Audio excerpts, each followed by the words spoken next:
नमस्कार, आप देख रहे हैं सिटी सेंटर शो। मुंबई से मैं हूं पूजा भारद्वाज। शो की शुरुआत कर रहे हैं कोरोना के नए स्वरूप से मची हलचल की खबर के साथ।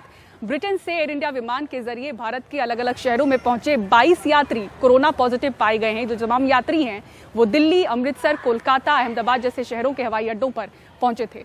दिल्ली में 11 लोग, अमृतसर में 8 लोग, कोलकाता में 2 और चेन्नई में 1 शख्स पॉजिटिव पाया गया है। राज्य सरकारों ने अब इन लोगों की कॉन्टैक्ट ट्रेसिंग शुरू कर दी है। कोरोना के नए रूप का पता लगने के बाद भारत ने 23 दिसंबर से 31 दिसंबर तक ब्रिटेन से आने जाने वाली उड़ानों पर रोक लगाने का फैसला किया है। कोरोना वायरस के नए स्ट्रेन की दहशत के बीच अब ब्रिटेन से आने वाले हर यात्री का एयरपोर्ट पर ही RT-PCR टेस्ट होगा और पूरा देश वैक्सीन की तैयारियों में जोर शोर से जुटा हुआ है। ऐसे में वैक्सीन के स्टोरेज को लेकर क्या तैयारियां हैं, हमारे सहयोगी शरद शर्मा राजीव गांधी अस्पताल से जानकारी दे रहे हैं, जहां पर दिल्ली के हिस्से वाली वैक्सीन की पहली खेप आएगी। इन्हीं फ्रिजों में कोरोना की वैक्सीन स्टोर की जाएगी। उत्तर पूर्वी दिल्ली के Rajiv Gandhi super speciality hospital में कोरोना वैक्सीन स्टोर करने के लिए करीब 100 फ्रिज आ चुके हैं। लाइटिंग और पेंटिंग का काम चल रहा है। इनमें वैक्सीन को 2 से 8 डिग्री से लेकर -40 डिग्री तक रखा जा सकता है। अलग अलग फ्रीजर्स हैं। अच्छा। कोई 2 to 8 है, कोई -40 है। तो अभी जो इंस्टॉलेशन चल रहा है वो 2 to 8 वालों का चल रहा है। फिलहाल दिल्ली में 629 कोल्ड चेन पॉइंट्स हैं, 817 आइस लाइन रेफ्रिजरेटर हैं, जबकि 478 डीप फ्रीजर हैं। पूरी तैयारियां चल रही हैं अच्छी तरह से, बस वैक्सीन किन जा रहा है। वैक्सीन की तैयारियों के बाद अब वैक्सीन का स्टेटस सुनिए। सीरम इंस्टीट्यूट ऑफ इंडिया और भारत बायोटेक वैक्सीन की रेस में सबसे आगे हैं। दोनों ने ही वैक्सीन के इमरजेंसी इस्तेमाल की मंजूरी मांगी है और दोनों ही कंपनियों से वैक्सीन का सुरक्षा और प्रभाव से जुड़ा और डेटा मांगा गया है। सीरम इंस्टीट्यूट ऑफ इंडिया ने ये डेटा जमा कर दिया है, लेकिन माना यह भी जा रहा है कि भारत की नज़र इस बात पर भी होगी कि ब्रिटेन में एस्ट्राजेनेका और ऑक्सफोर्ड की वैक्सीन को मंजूरी कब मिलती है, क्योंकि भारत में सीरम इंस्टीट्यूट ऑफ इंडिया जिस वैक्सीन की मंजूरी मांग रहा है वो मूल रूप से एस्ट्राजेनेका और ऑक्सफोर्ड की ही है। दिल्ली से मैं शरद शर्मा, NDTV इंडिया। और इसी बीच दिल्ली में कोरोना वायरस के मामलों में लगातार कमी देखी जा रही है। अगर बीते 24 घंटों की बात करें तो 871 नए मामले सामने आए हैं, वहीं 18 मरीजों की मौत हुई है। दिल्ली में पहली बार कोरोना का रिकवरी रेट भी 97% पार हो गया है। साथ ही पॉजिटिविटी रेट भी 1% के नीचे आ चुका है। और रात की रौनक में जीती भागती दौड़ती मुंबई एक बार फिर से शांत है, क्योंकि महाराष्ट्र के शहरी इलाकों में नाइट कर्फ्यू लगा दिया गया है, जो कि रात 11 बजे से सुबह 6 बजे तक लागू होगा। नाइट क्लब, पबों में लोगों की अनदेखी और कोरोना के नए स्वरूप के डर के कारण ये नाइट कर्फ्यू लागू किया गया है। लेकिन इसी बीच जो हॉस्पिटैलिटी सेक्टर है, रेस्टोरेंट और होटल व्यवसाय है, उसे कोरोना ने एक बार फिर से झटका दे दिया है, उस महीने में जहां अच्छी कमाई की आस इस व्यवसाय को थी। कोणती व्यक्ती रात्री 11 ते सकाळी 6 पर्यंत बाहेर फिरताना आढळेल त्याच्यावरती कायदेशीर कारवाई करण्यात येईल। मुंबई, ठाणे, सोलापुर, उल्लासनगर, महाराष्ट्र में नाइट कर्फ्यू के पहले दिन की नाकाबंदी की ये 4 तस्वीरें हैं। कर्फ्यू रात 11 से सुबह 6 तक है, लेकिन 11 से पहले ही दुकानों, रेस्टोरेंट्स, पब, बार, क्लबों के शटर डाउन होते दिखे। मुंबई के मॉल, बड़े रेस्टोरेंट 10:30 बजे कुछ ऐसे दिखने लगे और 11 बजे शहर शांत नजर आया। जो होटल्स है, बार्स है, उन सबको भी हमने 11 बजे के पहले ही हम लोगों ने उनको बंद करने के आदेश किए हैं। उनका चेकिंग करके अगर कोई दोषी पाया जाता है तो उनके ऊपर ज़रूर हम लोग कार्रवाई करेंगे। विशेषकर नागरिक जो है, जो मेडिकल सर्विसेज या हॉस्पिटल या अत्यावश्यक सेवा के अलावा अगर कोई घूम रहे तो उनके ऊपर भी हम लोग कार्रवाई करेंगे। कोरोना और इसके बदले स्वरूप के खौफ ने क्रिसमस और नए साल का जश्न भी घरों तक ही सीमित कर दिया है। प्लान्स का देखते हैं अभी क्या होता है। इन हाउस करेंगे, घर पे बैठ के करेंगे। किधर होटल या किधर ऐसा जाने वाले नहीं है। हम फैमिली अपनी जो फैमिली है, 2-3 फैमिली, वो बैठ के ऐसा न्यू ईयर मनाने का हाउस पार्टी या। कोविड में बड़ा नुकसान झेल चुके होटल रेस्टोरेंट व्यवसाय को नए साल में बड़ी उम्मीदें थी, लेकिन कोविड का कहर इन पर एक बार फिर बरपा है। फैसले से निराश हैं, लेकिन इसे स्वीकार करने के अलावा रास्ता भी क्या बचा है। Yes, we are very disappointed with the state government's night curfew orders. In fact, just about last week we had represented that this night curfew से हम निराश हैं। बीते हफ्ते ही हमने राज्य सरकार को लिखा था कि रेस्टोरेंट्स को और 2 घंटे खुले रखने की इजाजत दे दें। इस तरह से हम सरकार के लिए 50 से 70 करोड़ का अतिरिक्त राजस्व जोड़ते और हजारों रोजगार इससे पैदा होते। पर हमने इस फैसले को विनम्रता पूर्वक स्वीकार कर लिया है और रेस्टोरेंट होटल में नए साल का जश्न अब 12 बजे नहीं बल्कि 10:30 ही होगा, ताकि तब तक मेहमान चले जाएं और 11 बजे तक सब बंद हो जाए।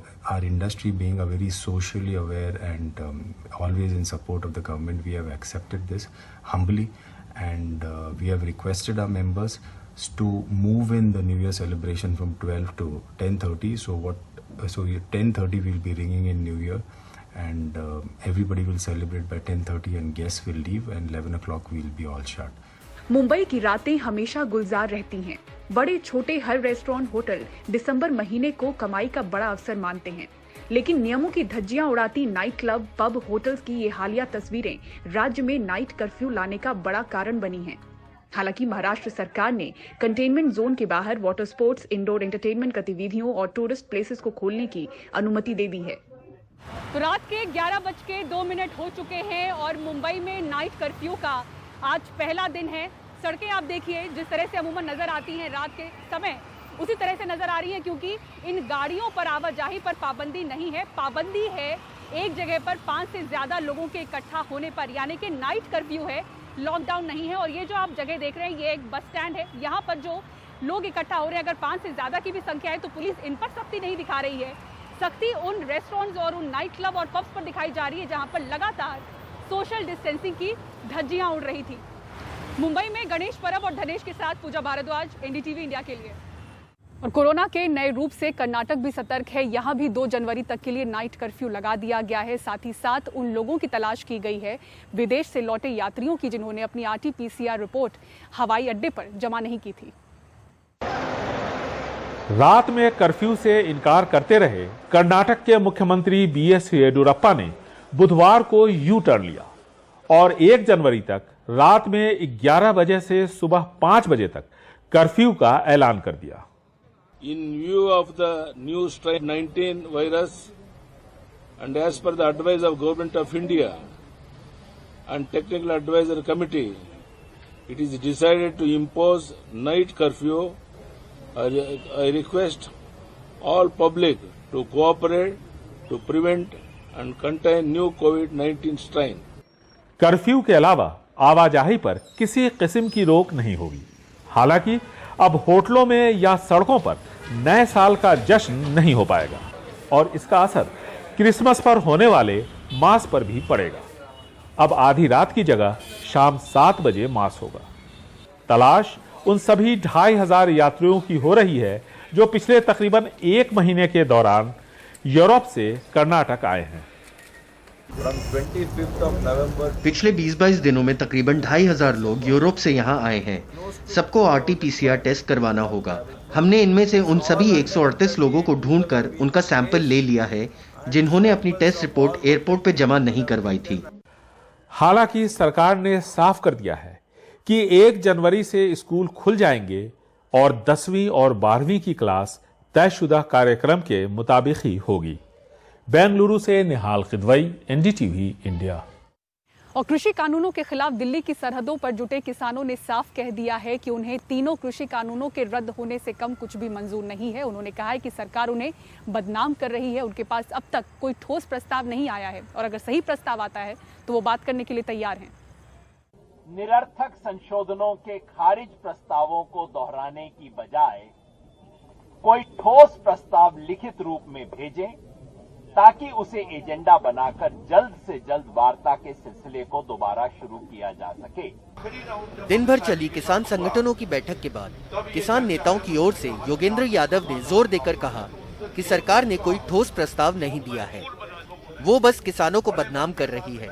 प्रेस कॉन्फ्रेंस में मौजूद दूसरे किसान नेताओं का लहजा भी यही दिखा। भारत सरकार पूरे देश के किसानों के शांतिपूर्ण, जमीनी और कानून सम्मत संघर्ष को अलगाववादियों और चरमपंथियों के रूप में पेश करने, सांप्रदायिकतावादी और क्षेत्रीय रंग में रंगने और बेतुका और तर्कहीन शक्ल में चित्रित करने की कोशिश करती रही है। ये पूरे देश को मजदूर बनाने की एक बड़ी भारी योजना है इसलिए हमको ये तीनों कानून नहीं चाहिए, आप इन्हें निरस्त कर दें। इसीलिए आज संयुक्त किसान मोर्चा की बड़ी मीटिंग बुलाई। उधर एनडीटीवी से बात करते हुए किसान नेता दर्शन पाल ने कहा कि किसानों को ना प्राइवेट मंडी चाहिए ना ठेका खेती, ये बड़े कारोबारियों के लिए लाए गए कानून हैं। तीनों कानून असल में कॉरपोरेट्स और बड़ी पूंजी को खेती में बढ़ावा देने के लिए लाए गए हैं। तो इसलिए हमारा ये मानना है कि ये किसानों के लिए एक तरह के डेथ वारंट है, जिसको हम ठीक नहीं मानते, तो इसलिए रद्द करते।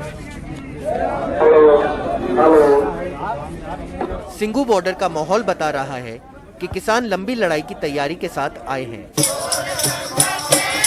कहीं महिलाएं कीर्तन कर रही हैं, तो कहीं पे हवन हो रहा है और कहीं कुछ और नए जत्थे भी जुड़ते जा रहे हैं। यानी सरकार की परेशानी फिलहाल कम होने वाली नहीं है। सरकार की तरफ से आगे अगर कोई ठोस प्रस्ताव आएगा तभी ये सरकार से बातचीत होगी, उसके पहले सरकार से कोई बातचीत नहीं होगी।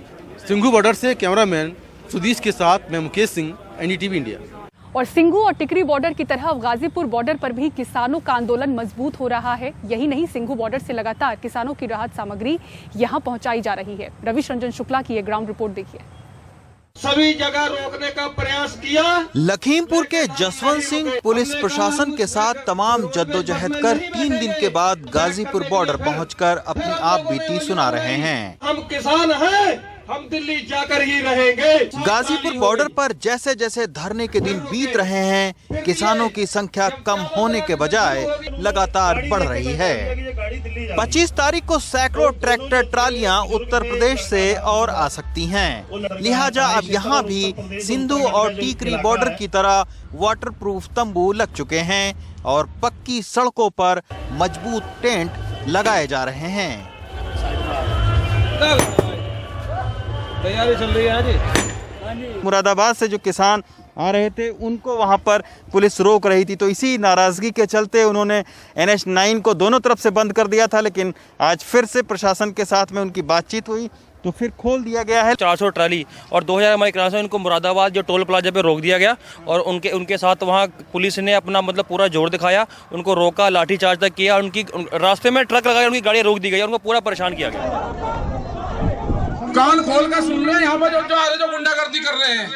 मंगलवार को गाजीपुर बॉर्डर पर किसान नेता राकेश टिकैत की नाराजगी कुछ इस तरह दिखी। एक तो प्रेस वालों के साथ में जो बदतमीजी कर रहे हैं, ये यहाँ पर नहीं होने की, जिसको करनी है वो यहाँ से स्थान छोड़कर जा सकता है। ऐसे मत उठा करो सब लोग। गाजीपुर बॉर्डर पर मीडिया के साथ मारपीट की घटना की शिकायत आने के बाद वो नाराज हो गए। बहुत हो गई, बहुत गुंडागर्दी देख ली, मतलब प्रेस को पिटोगे आप, बाहर के यहाँ पे गुंडागर्दी करेंगे। इन घटनाओं से सबक लेते हुए तुरंत किसान नेताओं ने एक कंट्रोल रूम बनाया है। इसकी कमान तेज तर्रार युवा जतिंदर सिंह के हाथों में है। अगर आंदोलन को शांतिपूर्ण तरीके से चलाया जा सके और कहां से कितने किसान ट्रैक्टर्स में आ रहे हैं, सबका लेखा जोखा तैयार किया जा रहा है। ये वही मैनेजमेंट है, वही टीम है कि इसमें सभी की ड्यूटीज लगा दी गई हैं कि किसने मंच पे रहना है, किसने सिक्योरिटी लेनी है, और अगर कोई ऐसी चीज़ होती है, अगर कोई भावुक होता है या हमारे इस मुहिम को ख़राब करने की कोशिश करता है, तो उसके लिए बिल्कुल वॉलंटियर तैयार हैं हर एक तरीके से निपटने के लिए। किसान समझ चुके हैं कि पहली लड़ाई सरकार के साथ और दूसरी लड़ाई बेरहम मौसम से उन्हें खुद लड़नी पड़ेगी। लिहाजा किसानों का हौसला सड़क पर और तैयारियां उनके टेंट में दिखने लगी हैं और गाजीपुर बॉर्डर पर किसानों की मोर्चेबंदी लगातार मजबूत होती जा रही है। गाजीपुर बॉर्डर से रविश रंजन शुक्ला, एनडीटीवी इंडिया। और सिंघू बॉर्डर पर आखिर किसान क्यों बनवा रहे हैं टैटू, दिखाएंगे पूरी खबर आपको एक ब्रेक के बाद। देखते रहिए सिटी सेंटर शो।